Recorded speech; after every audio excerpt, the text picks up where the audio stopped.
What is going on, everybody? How is everybody doing today? So we have another college player or upcoming 2022 draft tier list video today. This was created by Devin Rose. Shout out to him. I'll try to leave a link to this in the description below if you want to kind of use this tier list yourself.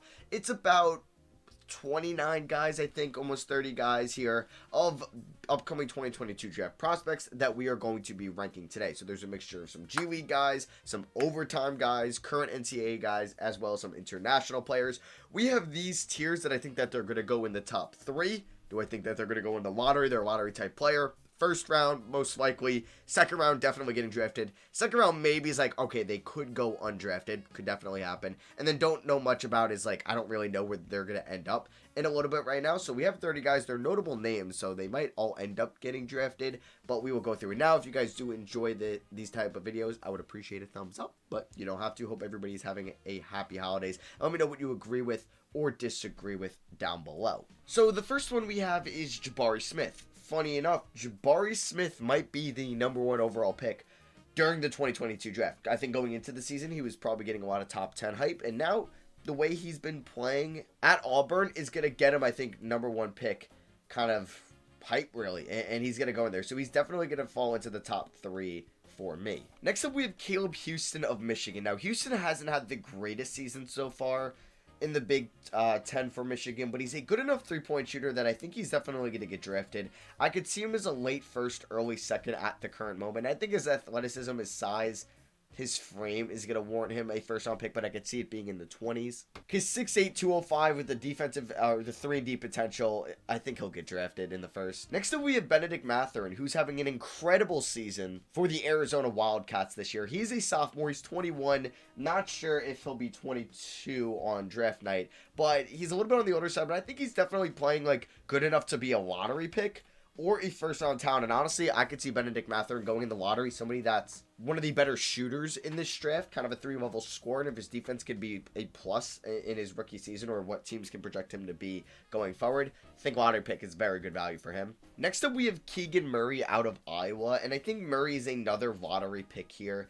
Somebody that's not the greatest shooter, but he's definitely been solid enough at Iowa this year that teams are going to be like, all right, he could be a good 3-point shooter. He's 6'8", can kind of play the 2, 3, or the 4. He's an incredible inside scorer, got a good mid-range. I think just his scoring ability is going to put him in that lottery. Maybe like a Trey Murphy for what he was last year out of Virginia.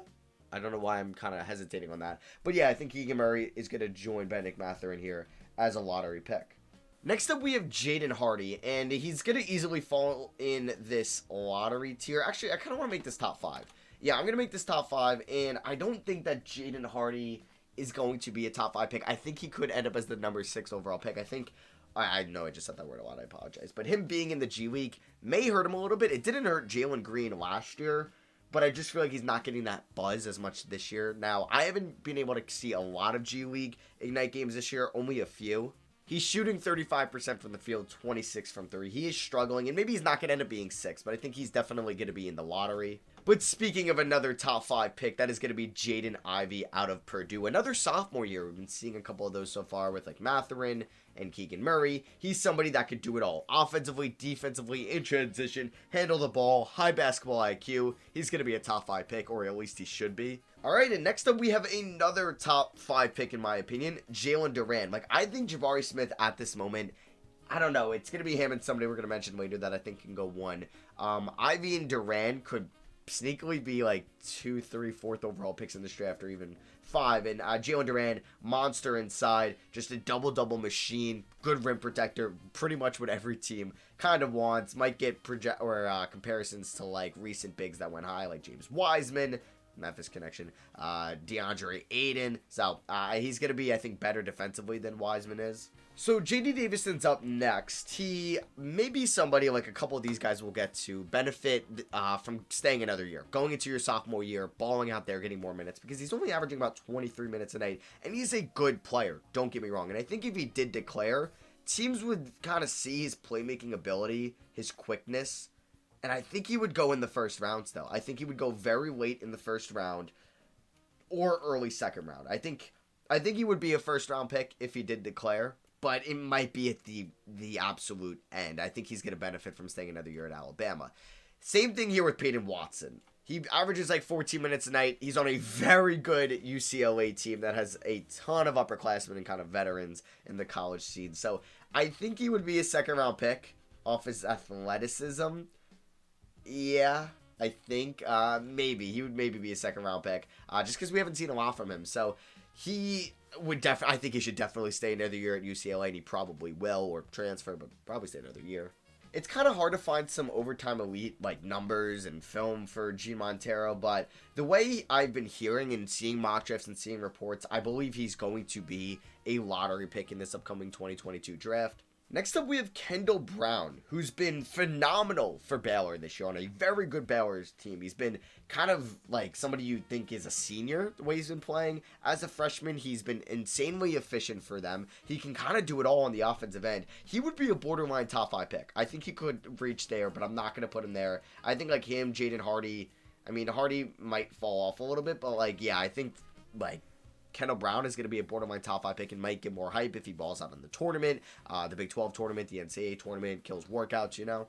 So next up, we have Kennedy Chandler of Tennessee. Now, Chandler's fairly young. He's a freshman, having a very good year at Tennessee. On the offensive end, maybe still has to work some things out on the defensive end when he gets to the next level, but just kind of that lineage of Tennessee defenders, like Jaden Springer, Keon Johnson, I think would be just fine. He's, like, if I'm going to put Montero there, I'm going to put Kennedy Chandler in the lottery as well. So next up, we have the other two GLeague Ignite players, Dyson Daniels and Marjon Buchan. So Marjon Buchan, I don't really know much about. Like, he may go in the draft this year. I just haven't been hearing his name. Now, I could be completely wrong on him, so that's why I'm putting don't know much about. I think Dyson Daniels, what I've been hearing, he's going to be in the lottery as well. So I'm probably going to have to move some of these guys down because I'm going to have 5 players up here, and then I can only have, what, about 9 players left in this, so we're already at 7 right now, so we'll see. So somebody else I'm just going to mention that I think will go in the top 5, even though maybe people thought he was going to go, like, first this year or top 2. I think that's Chet Holmgren. He's maybe not as been as good as people expected going into the season. Like, you could definitely see the raw, like, talent there, but I think he's probably going to go in the top 5 unless something crazy happens. Because it's really just looking kind of at it as his frame, but he's been a good shot blocker. He can hit his threes. Yeah, I think he's going to go in the top 5. And then my last top 5 guy I'll just mention right now is Paolo Banchero. He will, I think, be up there with Jabari Smith. They'll be the 1 or number 2 discussion. Banchero has been great at Duke. It's just kind of the whole conditioning thing that team, whoever gets the first pick, might be a little wary of. But I think, yeah, that's going to be the top 5. Next up, we have Max Christie of Michigan State, who hasn't been lighting the world on fire there, so I think he would probably be an early second-round pick if he were to declare. Now, I do want to also mention Rocco Prakicin and Nikola Jovic here. Just kind of lump them in. I think they would both be first-round picks. Jovic has a better chance at going in the first round than Prakicin, so Prakicin could maybe fall off to the second, but I think I like them kind of being picks 14 to 30.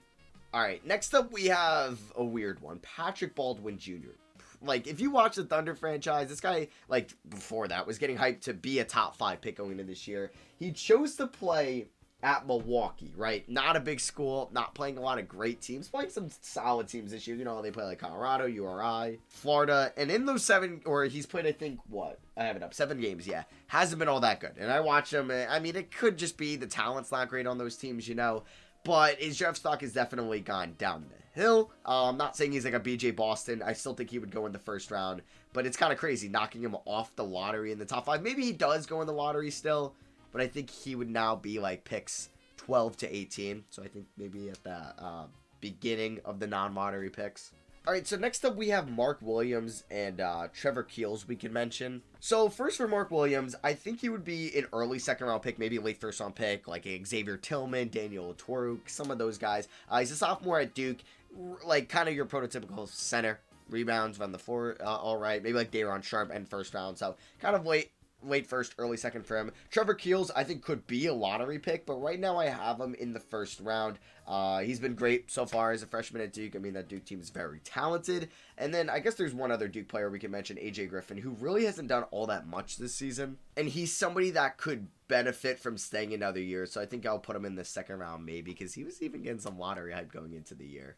All right, so next up, we will mention Ty Washington of Kentucky, who's been phenomenal for the Wildcats this year. Definitely been their best player. I think he's going to end up in the lottery. So, yeah, a lot of guards here that are going to the lottery. Like, you got Jaden Hardy, Matherin, Murray, Montero, like Chandler, Daniels, like Ty Washington, a lot of guys there. And then Johnny Davis, I think he's been a phenomenal scorer as a sophomore this year for the Wildcats, right? Wait, Wisconsin, are they? No, Badgers. Wow, I don't know why I thought they were the Wildcats, I guess because I was still thinking the Ty. He's been a great scorer, but I think his like efficiency will hurt. But I don't know, some guy, like this guy's got 30-point per game potential. Like not per game, but like random night potential. He's like a late first, early second. I might put him in the late first. So for Ousmane Dieng and Yannick Noza, a couple other prospects. I think Zhang's definitely gonna go in the first round. I think Yannick Noza possibly could go in the first round as well. So I know I'm putting a lot of foreign guys here.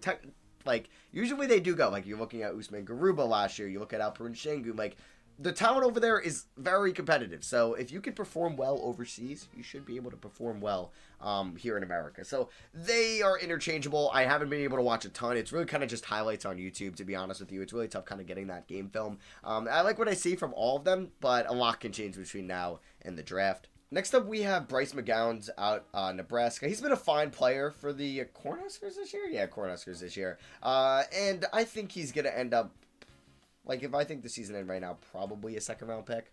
And finally, we have Oshay Agbaji. I'm going to have to learn how to not butcher his name. I apologize. I think he's going to be a first-round pick. He's a senior, one of the few seniors here that I mentioned, maybe the only senior. I don't really know off the top of my head. But he's been phenomenal as a scorer for the Jayhawks this year. And I think, like, if you even look at Corey Kispert last year, who was a great three-point shooter, and so is Oshay, he's going to go in the first round. So yeah, that is going to be for me. Thank you all for watching. Hope you guys did enjoy. Now that I read on it, I think Marshawn Buchamp like could be a late first, early second. So I'm going to leave it at this for now. Now there's some guys that we definitely left out here that could be first round picks. I have a couple of them up right now that I was like, okay, they weren't in here. So like first one was Tari Eason of LSU. Didn't mention him. Jamie Sochan out of Baylor. Harrison Ingram, Jabari Walker, Christian Coloco, E.J. Liddell maybe could be around this as well. Wendell Moore, Hugo Besson. So just a couple other guys. But yeah, let me know what you guys think down below. We have a lot of time between now and the draft. Jump like if you did enjoy.